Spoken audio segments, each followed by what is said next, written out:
We are having now a third panel in the row that is going deeper and deeper into the issue of truth, reconciliation, and trust building between Roma and non-Roma. And as we have mentioned, CHACHIPEN project is also aiming to pave the grounding work for such truth and reconciliation processes in Romania and Spain in particular. But if other countries would like to replicate this practice or to check for the ways they would like to implement, this could be used as some kind of a model. And as we already heard, that there were already expert commissions on anti-Gypsyism established in Sweden that worked for several years, and we'll hear from Thomas Hammerberg the way what they achieved. And also in Germany, that is just about now to produce its first report. For Germany, since the commission is still, the first report is still pending, we'll focus more on the grounding work that led to opening such truth, not truth and reconciliation, but indeed expert commission in Germany. And we will aim to understand with the underlying structures and concepts behind those both German and Swedish commission, why they were shaped up as expert commissions, why it was chosen this concept, and for instance, not fully fledged truth and reconciliation process. And we will also discuss about difference in those approaches, and of course, what are the key issues, key contributions and challenges ongoing. For instance, whether or not it's possible to call out those law enforcement or other very sensitive issues to be addressed. And I would like just once again to remind you that we welcome every one of you to engage with our Twitter handle CHACHIPEN EU, also with hashtags No Anti-Gypsyism, EU for Roma, Truth Reconciliation, and EU anti-racism. So we can have this discussion, and also we're seeing more and more questions coming up via Q&A function. So after speakers' interventions, we'll also try to pick them up, and also we invite our panelists to look at Q&A function to see if they see something important for them to address when coming for questions. So I would like not to take more time and to leave more time for the discussion itself. Each of the speakers will have 7 minutes to present their points, and just once again to present the panel. So we have with us today Thomas Hammerberg, member of Swedish Parliament and former chair of the Swedish Anti-Gypsyism Commission, to elaborate on the Swedish experiences.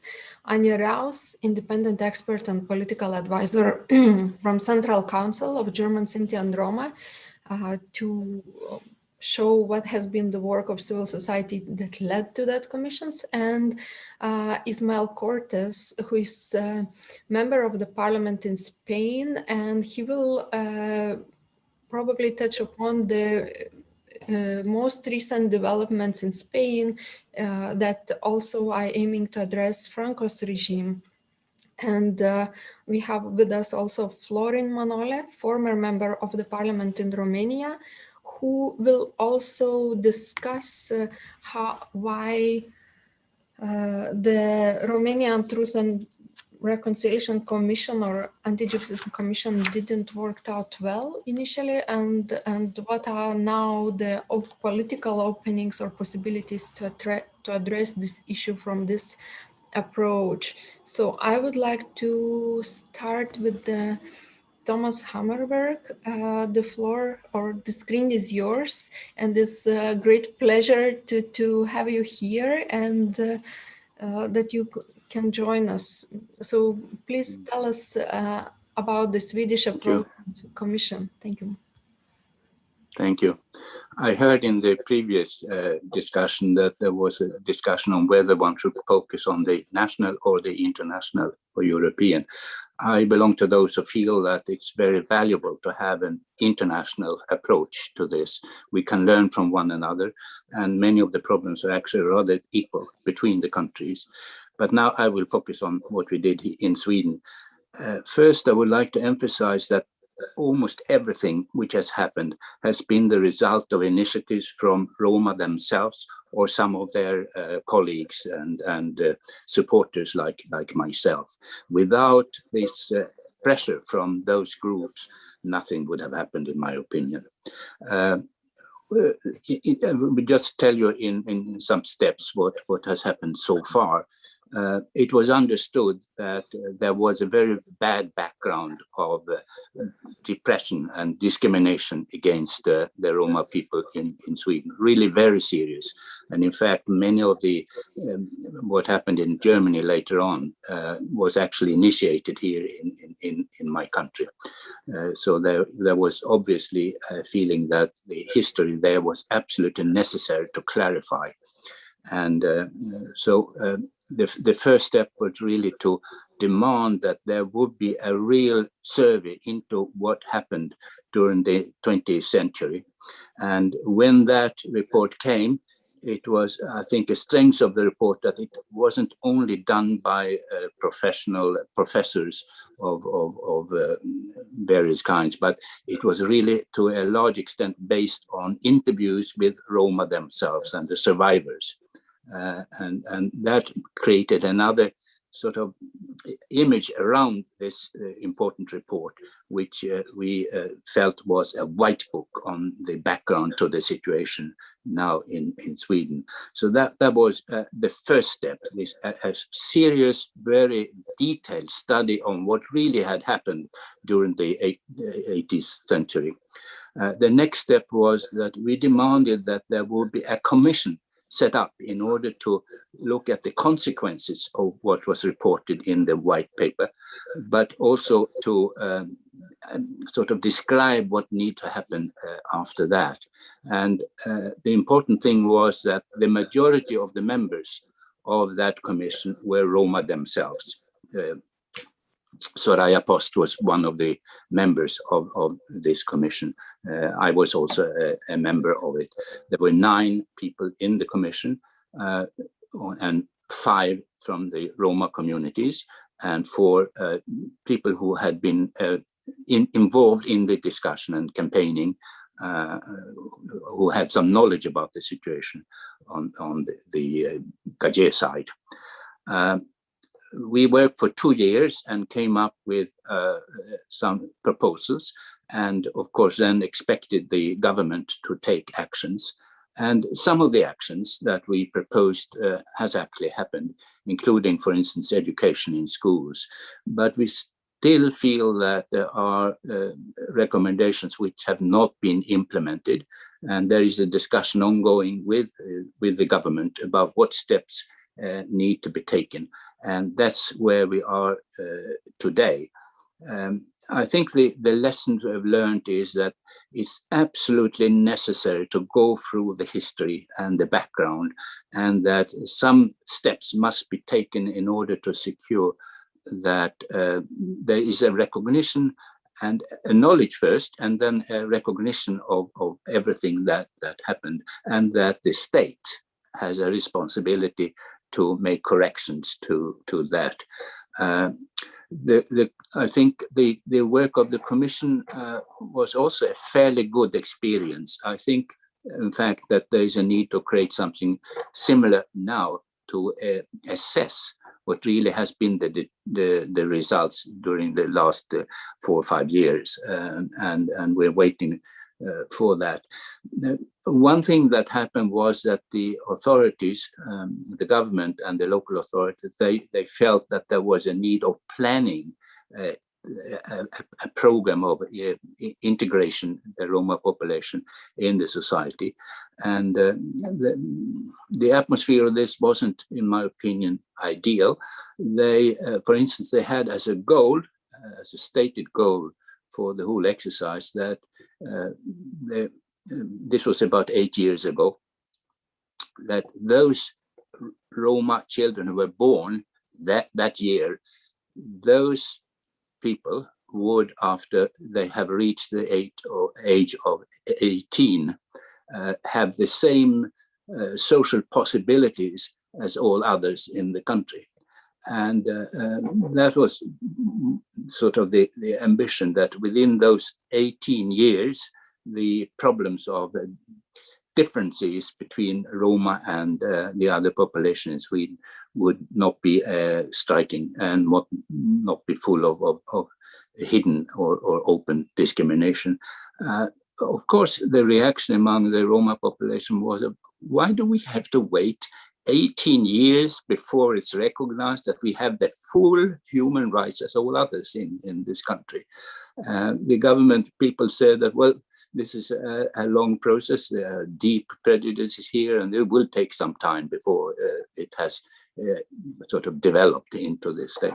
Still, we feel that this approach was not the right one, and this is one of the ongoing discussions. Otherwise, I think there is an interest in Sweden nowadays to be active on the international level on this. And for the moment, there is a discussion about the Holocaust, and Sweden will have a conference in Malmö in October, where there will be discussion about the Holocaust. And the point there from our side is that it should be recognized that the Roma people suffered under the Holocaust. It wasn't only the Jewish people, but also the Roma population. And this is a very important principle, because what happened after the war was that the fate of the Roma population, also in Sweden, was during the Nazi period, was not really recognized. It was sort of forgotten. And in Sweden, the ban on accepting refugees, Roma refugees, to come to Sweden was blocked until 1954, so long after the end of the war. And this we have pointed out in our efforts to keep an understanding of the people, of what really it is about. But if there is a positive sort of thing to learn from the Swedish experience, is that the very important aspect of having a thorough investigation on the background, and that should be done in close cooperation with Roma themselves. They know what happened. And secondly, to set up some kind of a commission that will build on the experiences coming through in that report, to move forward and to be impatient as much as possible. Thank you. So we hear this reiteration of importance of Roma grassroots base as this driving force behind the commissions. And now let's I'm sure we'll have a very interesting discussion. Again, I invite attendees to engage with us via Q&A function. And I will move to Anja Raus. Was the Roma the driving force also in Germany, and how this commission has been set up, this expert commission? Please. Thank you, Lena, for giving me the opportunity to talk a little bit more about the advocacy work in Germany that led to this the establishment of this Commission on Anti-Gypsyism. It was already said that this commission will hand over its first report to the German government very soon. But the path to this was long, and for many years, the Central Council of German Sinti and Roma has campaigned intensively with political leaders for such a commission to be appointed. And 10 years ago, in 2011, the Central Council called already for the establishment of a commission on anti-Gypsyism in a policy paper on the EU Roma framework strategy.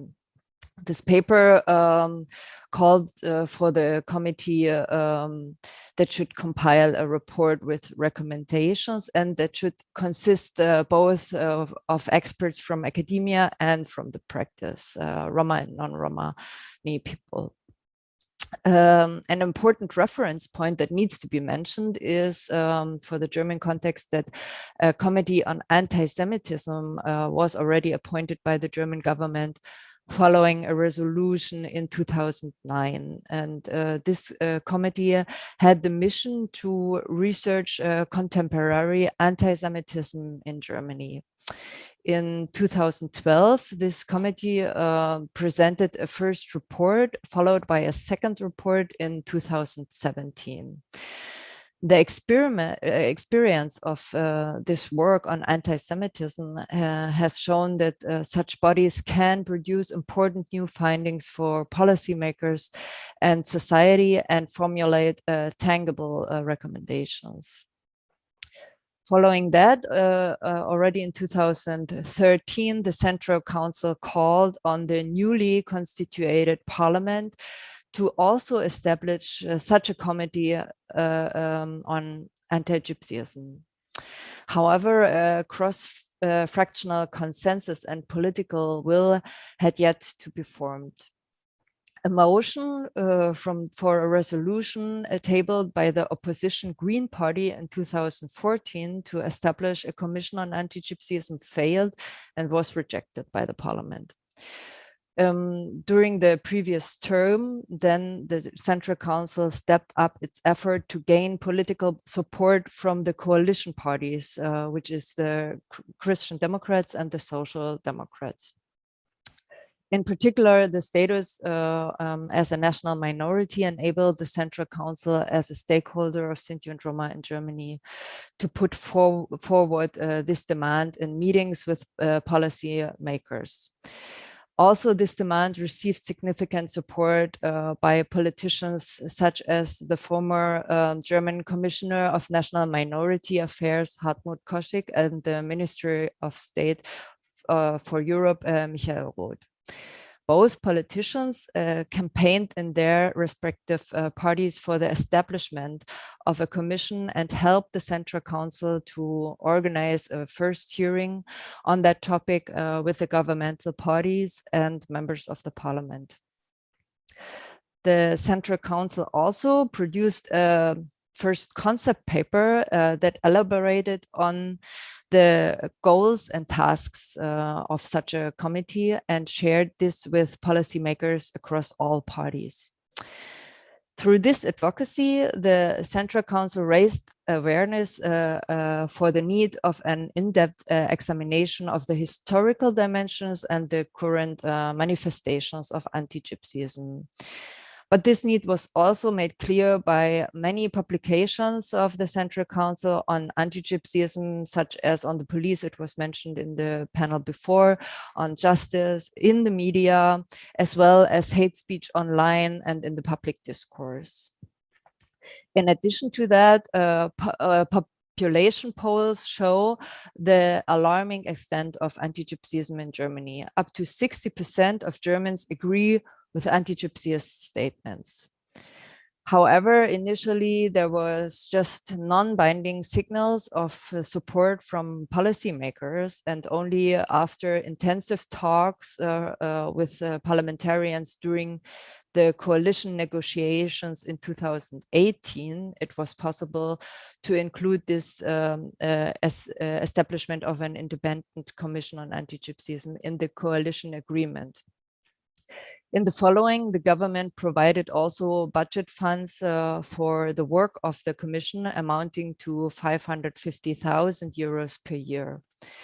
And 1 year later, in March 2019, the Ministry of Interior finally appointed the independent commission.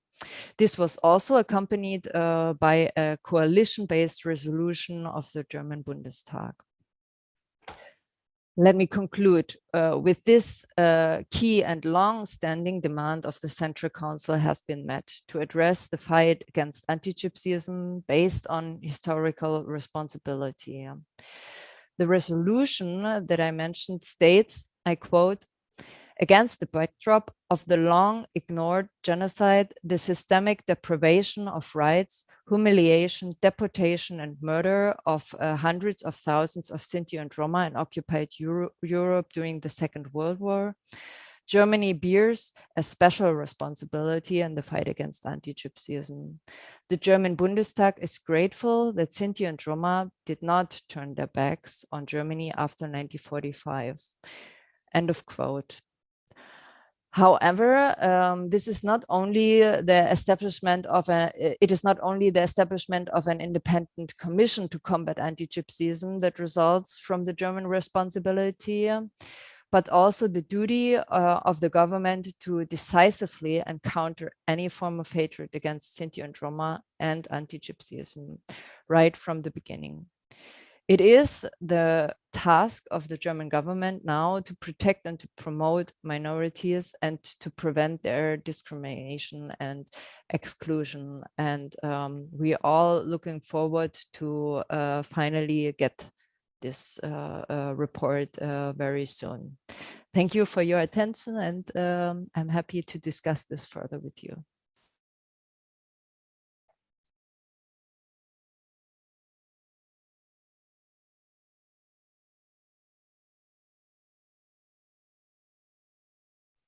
Your microphone. And you are muted. Sorry. Thank you for both contributions. And as we hear from Thomas Hammerberg and Anja Raus, that how important is also the support and willingness of the government structures, and especially of those in power. And I think this episode is quite telling how the opposition party was unable to actually to move ahead with that, and how there is even broader coalition needed among policymakers. And with that, I turn to two policymakers in Spain and in Romania. So Ismael Cortes is with various hats as a researcher previously and now as a member of the parliament. Maybe you can tell how you see this process being paved, or your own efforts, and what is needed for them to come to fruition. Thank you, Lina. Thank you very much, and thank you everyone who has participated in the organization of this conference. First, I want to give a little bit of context. How was the historical situation of the Romani people in Spain from the 15th century to now? So more than 300 laws was regulated against the Romani people. First from the Catholic kings, and the last one was in 1978. Now, to readdress this historical persecution of Roma and the vulneration of human rights of the Roma, there are two processes. One is within the preparation of the next Roma framework, the national Roma framework. So there, in parallel, we have registered a commission in the parliament where different Romani organizations, experts, and also authorities from different levels will participate, so they can give an input to draw the next national strategy for Roma inclusion. This is going to last 6 months, where different actors can give an input on the next strategy, and it's going to be one chapter on historical memory. So through different also scholars, Romani activists, and different policymakers, for the first time in the history of Spain, will give an account of this historical persecution of the Roma.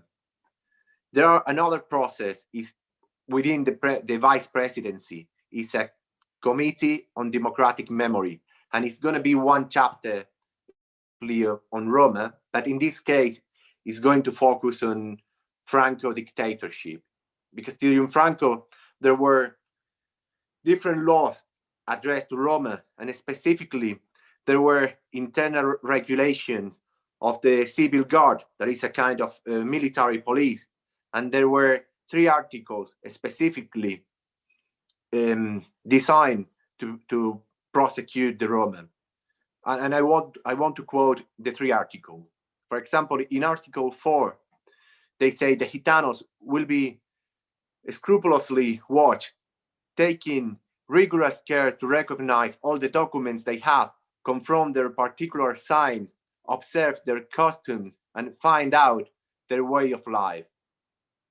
And Article 5 says, given the fact that these people does not have a fixed residency, it is convenient to take from them all the necessary information to prevent them from committing robberies of horses or other types of animals.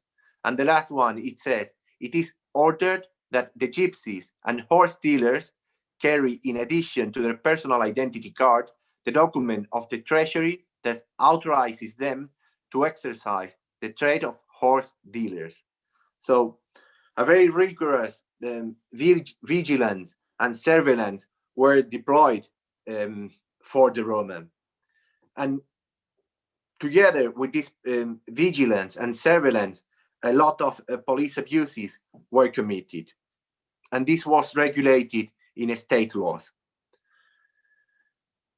From this result, what we want to have is, first, is going to be a law on historical memory.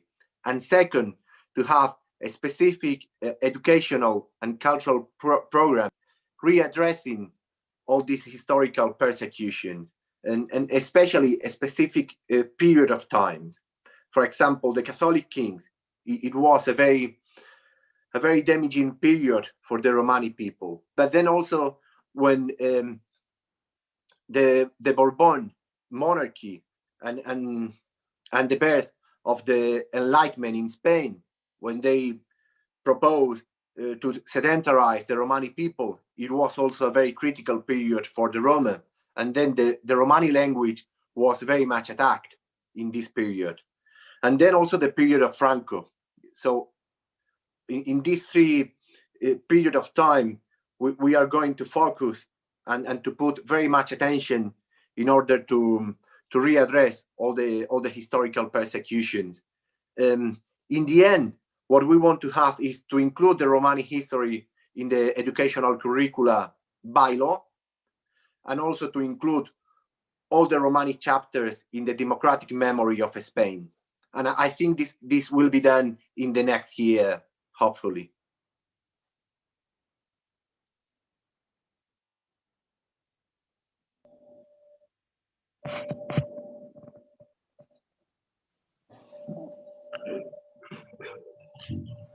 Thank you so much, Ismail, and for bringing the Spanish perspective, and also for the movement that there is a law and also potential for the program to engage with the school curricula and to inform the broader society about what happened. Now let's move to Romanian experience, because in our previous research we found out that in Romania actually a while ago there was kind of effort to establish some kind of expert commission to investigate the past. However, then it was left unchecked. And here we have Petre Manole, who is former MEP, but still very active politician, speaking about Roma rights and activism, and historian also. So, Peter, could you tell us about the Romanian experience and what needs to happen in Romania in order for such process like Sweden or Germany would be possible in Romania? Thank you for invitation and for all your effort with this project and conference. Yes, we had some initiatives in Romania.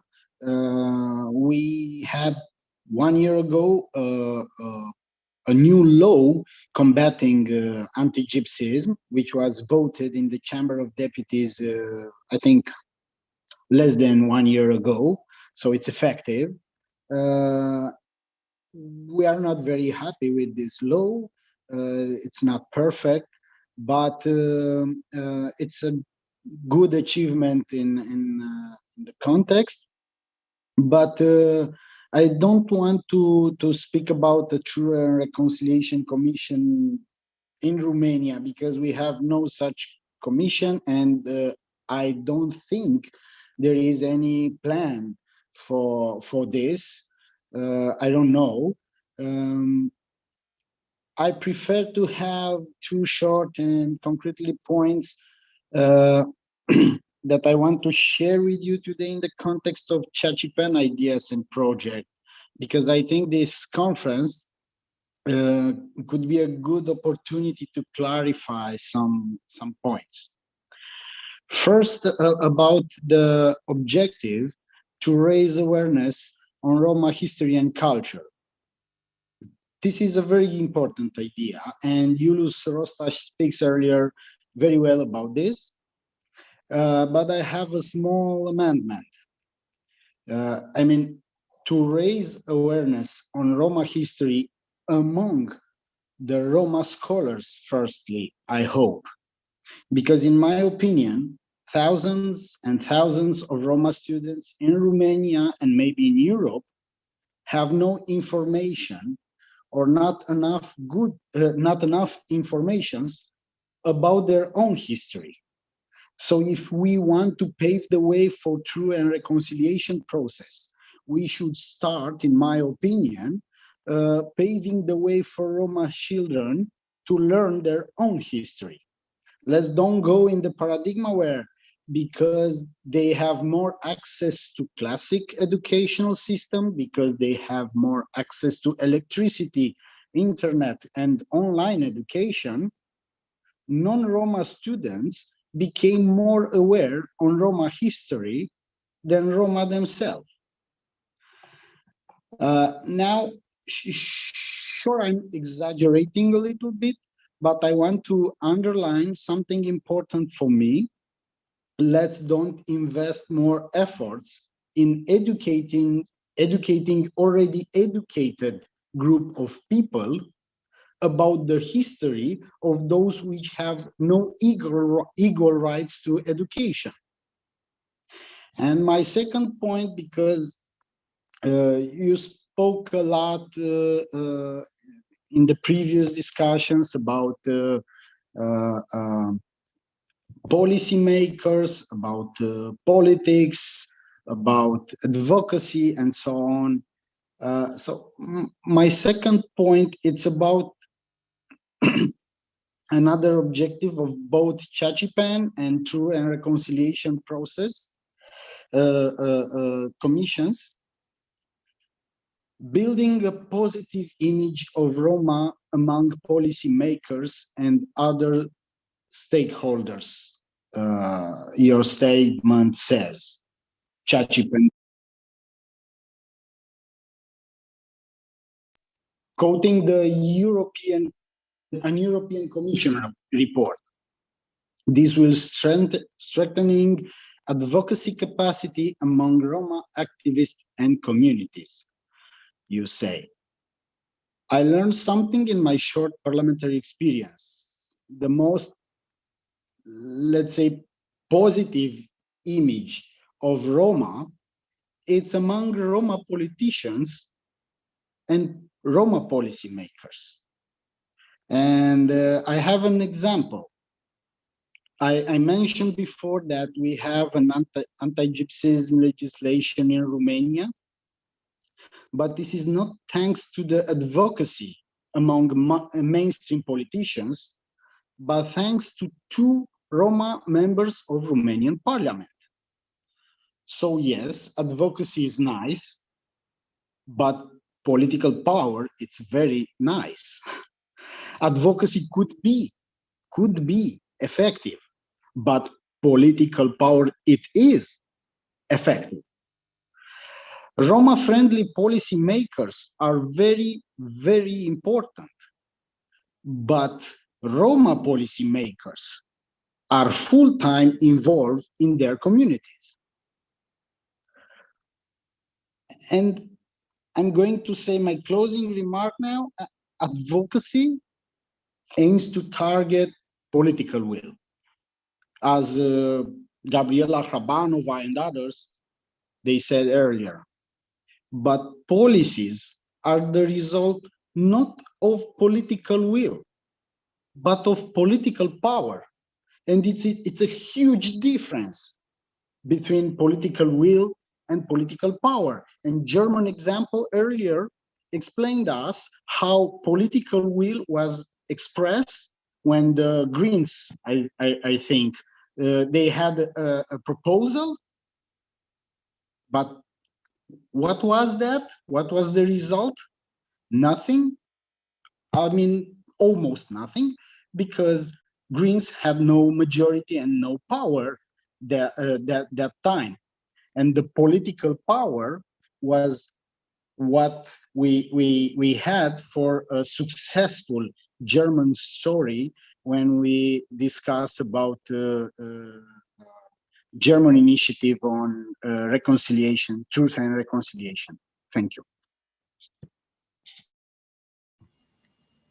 Thank you, Peter Manole, for this highlight of importance of political power that would be held by Roma people themselves. But here we come to the question, should, you know, Roma be in power first and then we wait until some commission gets established by them, or we pave the way to for such processes so that more politicians could get into those positions where they could, you know, further the debate. And I see Ismail is unmuted. Do you want to immediately react? Because I think Ismail is also one of the examples of politicians who has been, or advocates who has been on the side of advocacy and now on the side of power. How do you relate to that? And also there is one question that I see Piu Costache is raising about the situation of Romanian Roma in Spain and their very hard current and ongoing situation where they are not treated as EU citizens, but rather as migrants or second-class EU citizens. So how we could go about, and also if there is a possibilities for such truth and reconciliation processes or anti-Gypsyism commissions to take on account of ongoing anti-Gypsyism, and maybe linking to the very first panel where Michaela Kuchler also raised this question, what are potentials of those commissions to monitor and capture structural and ongoing anti-Gypsyism? Here again, one of the questions is raised by anonymous attendee, because saying that it is uncomfortable for majority societies to speak about what's happened to Roma. So, you know, do we wait until it becomes comfortable, or do we speak anyways, or we found the ways to speak about it? And also bringing on the comment from Marcus End that apparently in 2014, anti-Gypsyism was not even seen as phenomenon. It was seen as not a widespread, at least, phenomenon. And now we see this paradigm a bit shifting. So a lot of questions. Yeah, maybe I'll start with Ismail, given his political power. So Ismail. Thank you, Lina. So I totally agree with Manole, what he says, the importance, because political will doesn't exist a priori. So we have to create the political will. And how do you create the political will? It's through political power. And it's both. It's a social power, but also you need people in places where decisions are taken.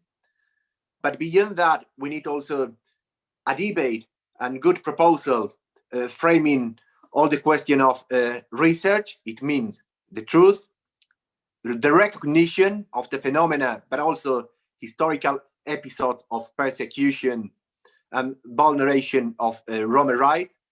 Then the question of reconciliation and reparations. And also all this idea of reparation, how do you repair the damage done, is very complex because it's not an immediate monetary transaction between the state and the Romani people or Romani communities. So in this sense, that's why the next EU-Roma framework has to include all these issues of democratic history, recognition, cultural practices, educational practices. And to me, this is part of reparation and reconciliation between the different nations of Europe and the Romani nation or Romani people. And how to think this reparation is not very clear yet.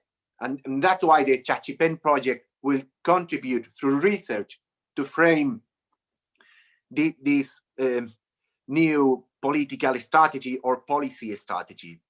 And this reparation, it has to be done, of course, through policies of inclusion. It means economic redistribution for concrete project in terms of labor and housing and all these material dimensions of inclusion, but also the cultural dimension of inclusion are very important.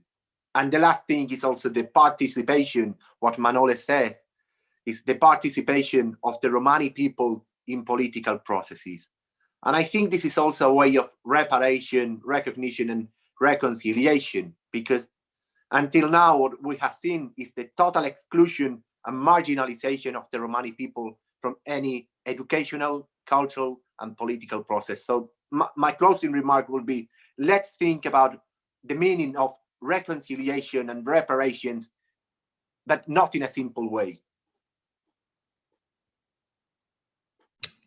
Yes, and we have one more question from Ian Dominisa, whether Roma experts, Roma MEPs, Roma advocacy makers, and human rights defenders must be of Roma ethnic origin. And maybe I will turn with this question in line also with the with this question of Roma power towards Thomas Hammerberg, and for him to elaborate also on yeah, do we also need to get all Romani communities on board, or we can go ahead if we, let's say, have few, not few voices, but active organizations and activists moving in the forefront? And how you brought or experience with Sweden, how you brought or worked with Roma communities to get them on board, or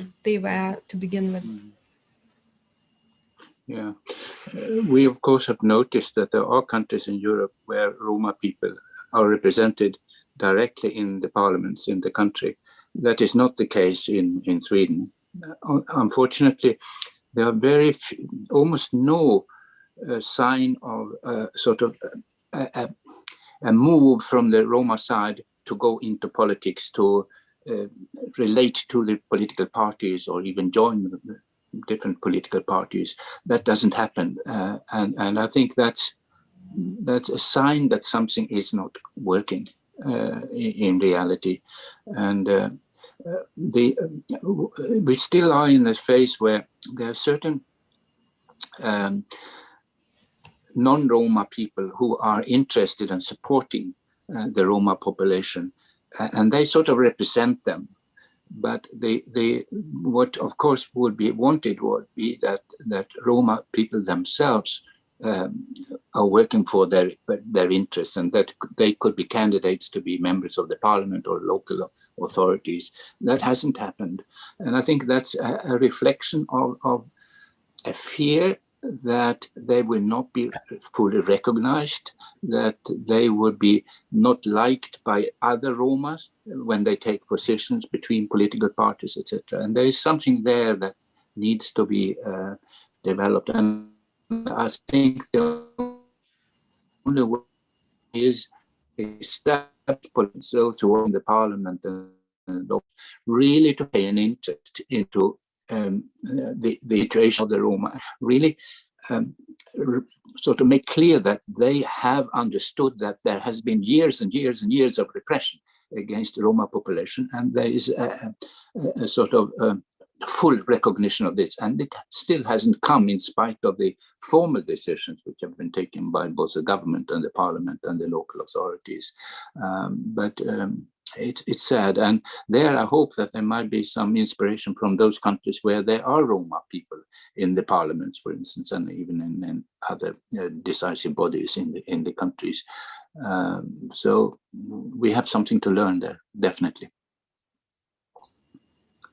Thank you, Thomas. And also the question of maybe measuring the impact of the Commission, because that's also one of the questions, how you measure the impact, or whether Commission had some kind of push forward.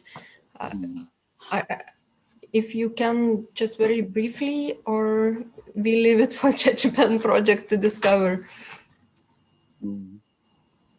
We noticed that, in fact, the first person on the political position was Soraya Post, but it wasn't in Sweden. It was in the European Parliament, and European Parliament was earlier in having Roma representatives than the Swedish Parliament, which of course was something to reflect upon.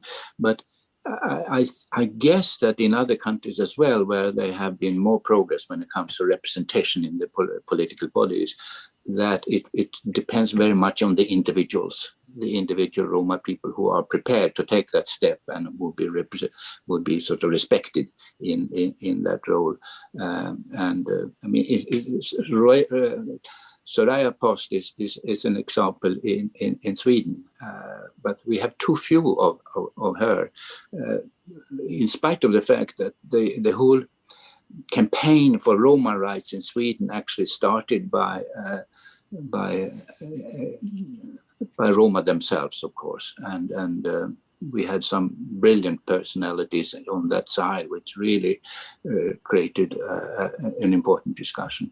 But it hasn't been followed through, and I think that the political parties have not been open-minded enough. They have not even considered, I think, to recruit Roma people as party or as members of their parties and suggest them to certain positions. That hasn't taken place.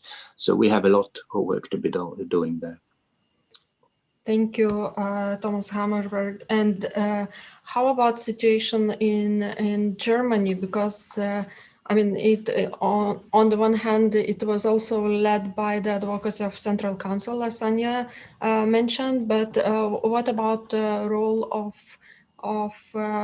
other Romani activists and the very composition of the commission, like how it has been delegated? Can you elaborate on?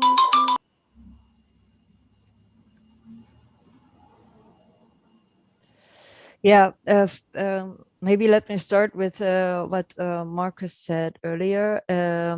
Indeed, it was a question of, we had to deal for many years with a lot of headwinds against this demand for having a commission on anti-Gypsyism from the governmental parties.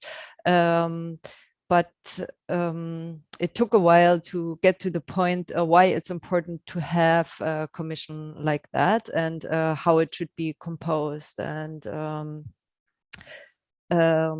now we see that this is also taken up for other cases of or other forms of racism. And last year, a commission on anti-Muslim racism was also appointed. So I think it's a very long process to also build a political will and to get politicians on board for that.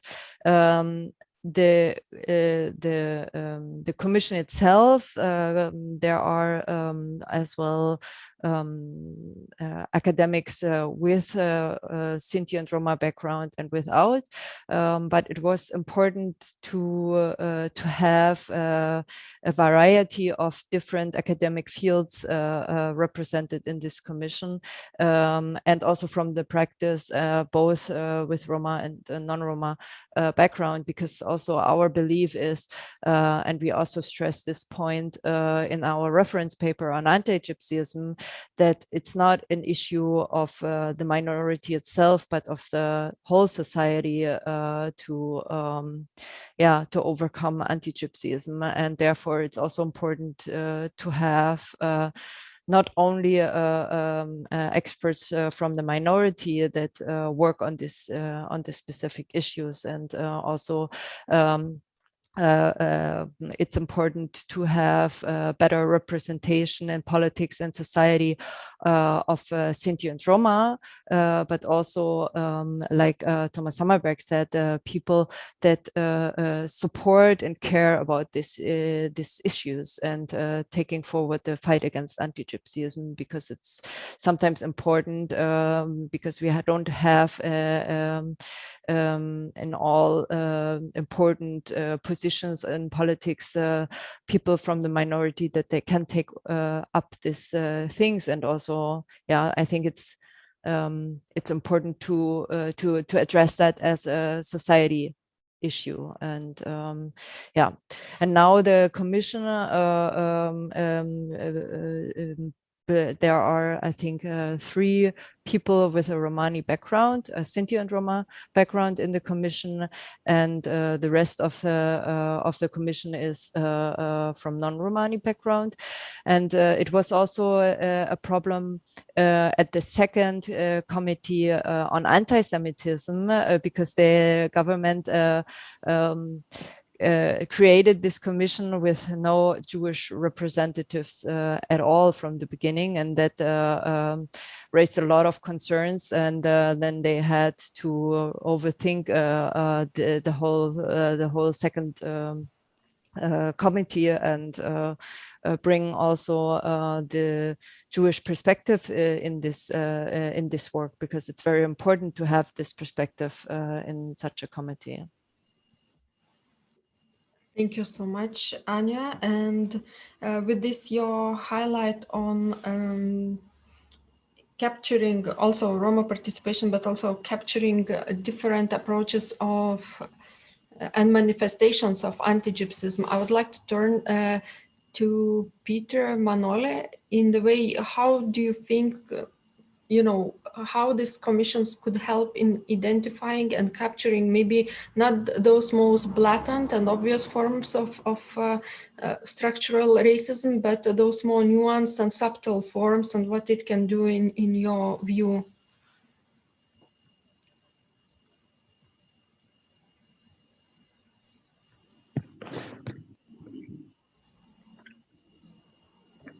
I think I have no answer to this. I think this is not an answer to be delivered I don't know, in a few minutes.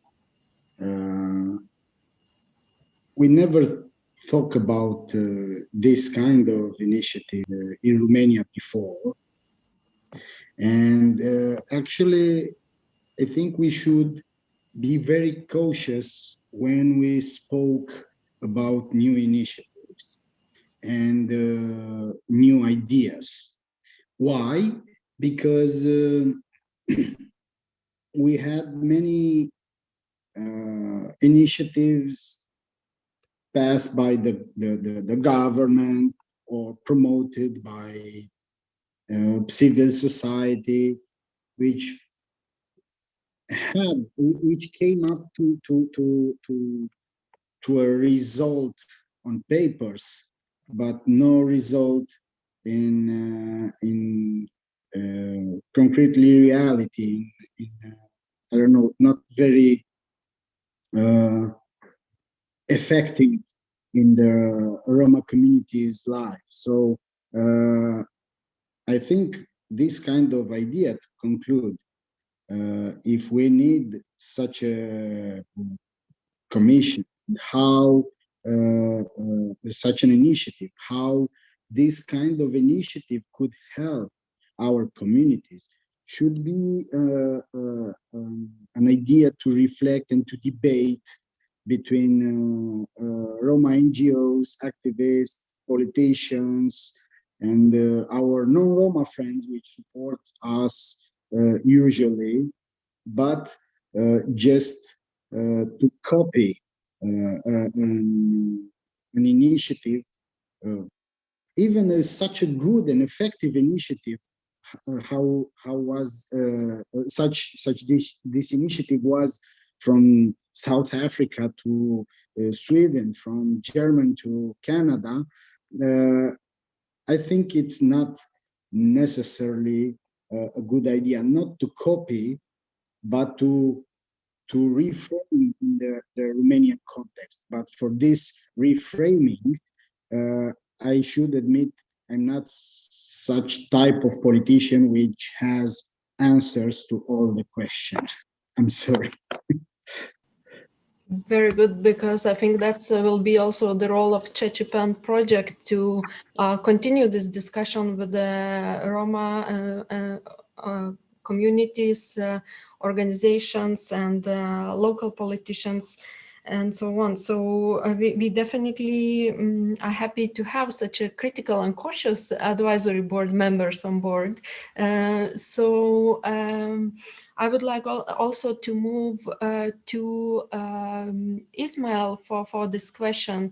In your view, in Spain, how would it help to capture those structural shapes of ongoing racism? And we heard this example about Romanians in Spain. And here is one more question addressed for you from Belen Rodriguez de Alba, and she is also asking that there were recently announced reparations, compensation for African Americans in Illinois state in recognition of past racist policies as a very important step. And do you see this happening in Europe regarding Roma?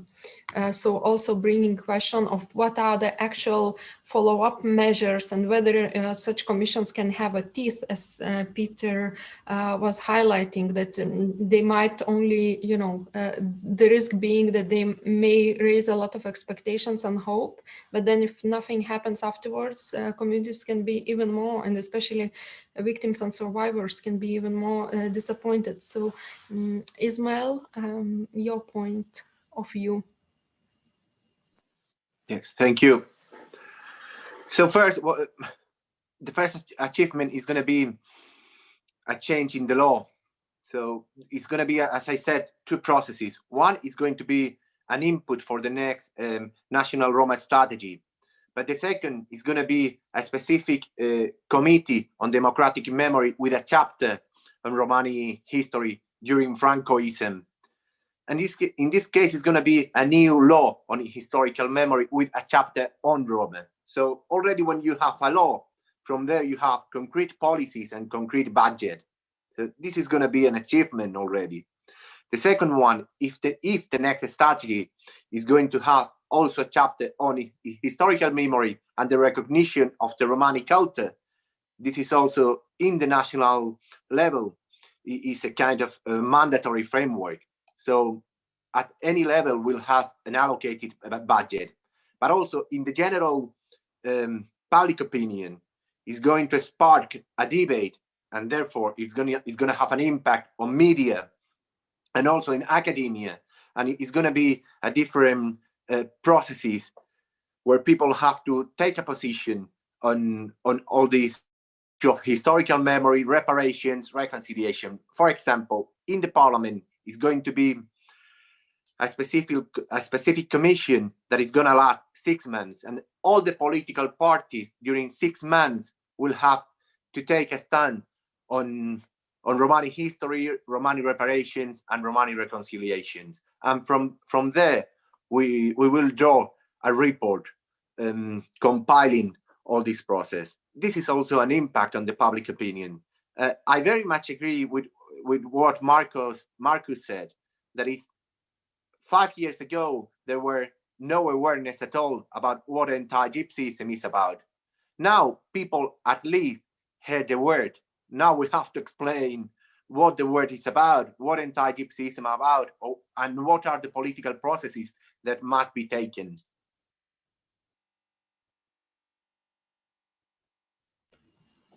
Thank you, Ismail. So we have definitely as one of the outcomes increase of anti-Gypsy, of an awareness about anti-Gypsyism. And it's interesting question because I think it was in Sweden that they were measuring anti-Gypsist sentiments before the commission. Am I right, Thomas Hammerberg?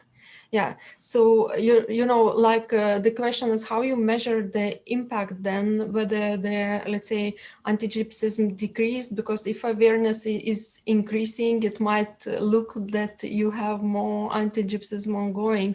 And yeah, but coming back on this question of expectations management with the commission, how you went around that?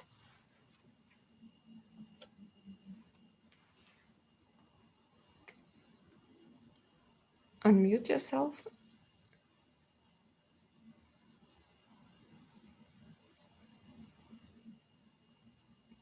No, we don't hear you.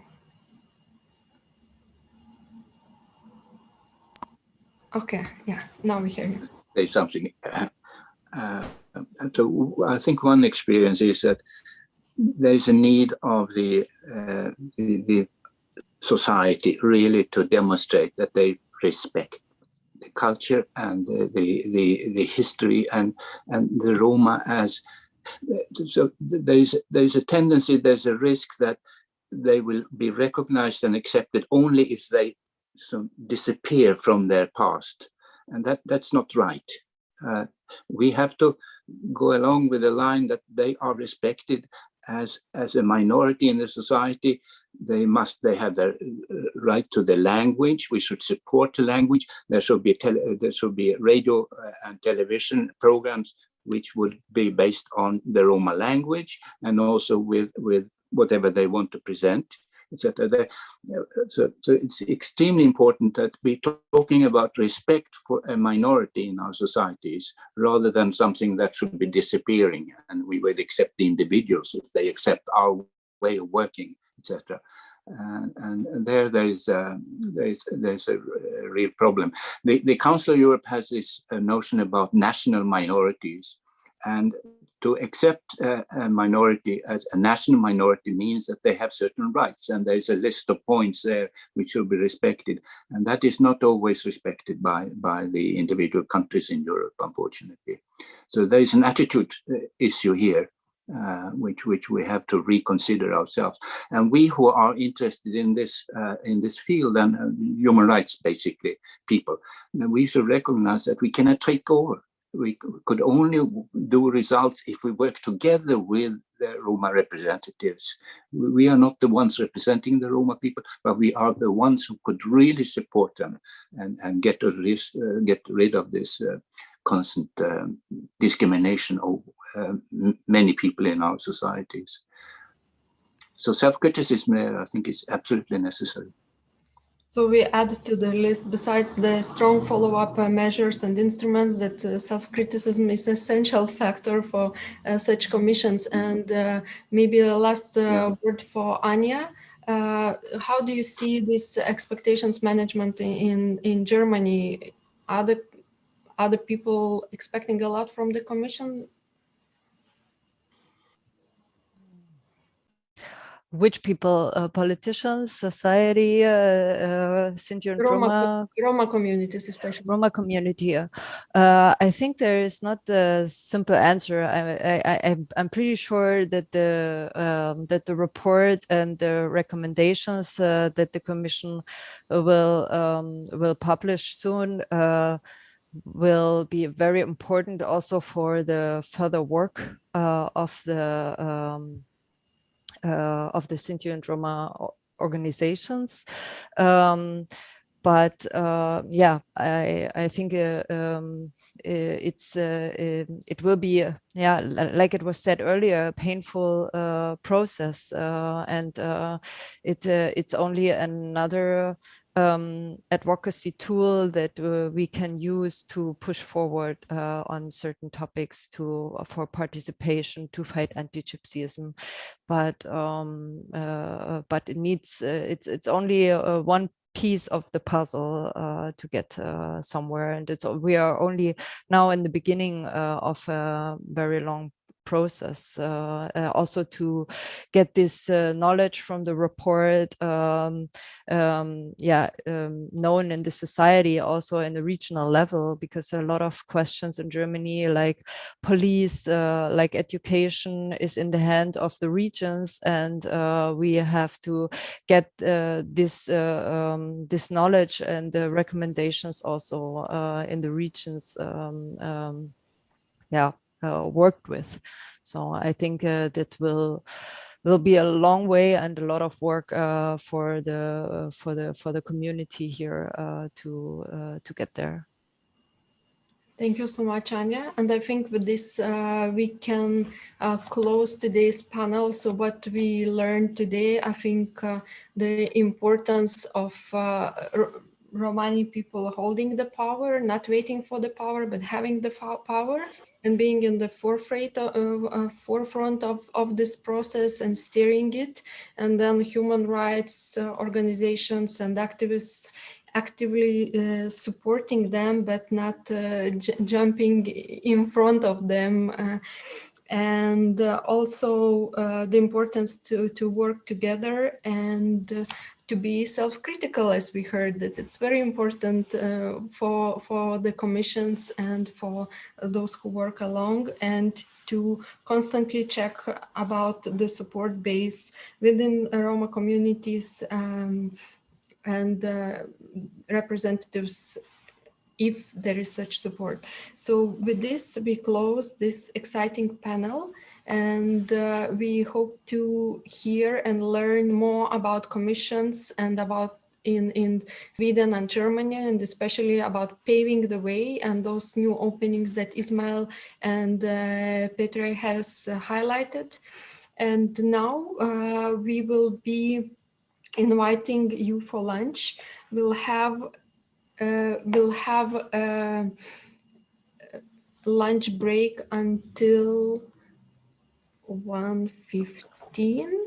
Yes, I'm right, until 1:15. And in the meanwhile, we will be screening some short videos that organizations like Romedia Foundation, Central Council, and Ergo agreed to showcase. So enjoy your lunch, and let's resume at 1:15 Brussels time. If you are in other time zone, mind the gap that we are 1 hour. We just changed our clocks, and we are just looking forward to continue with another session on activism. Social activism, Romani activism, anti-racism activism, and seeing how these processes can build on further. Thank you so much. Thank you, Lina. Ciao.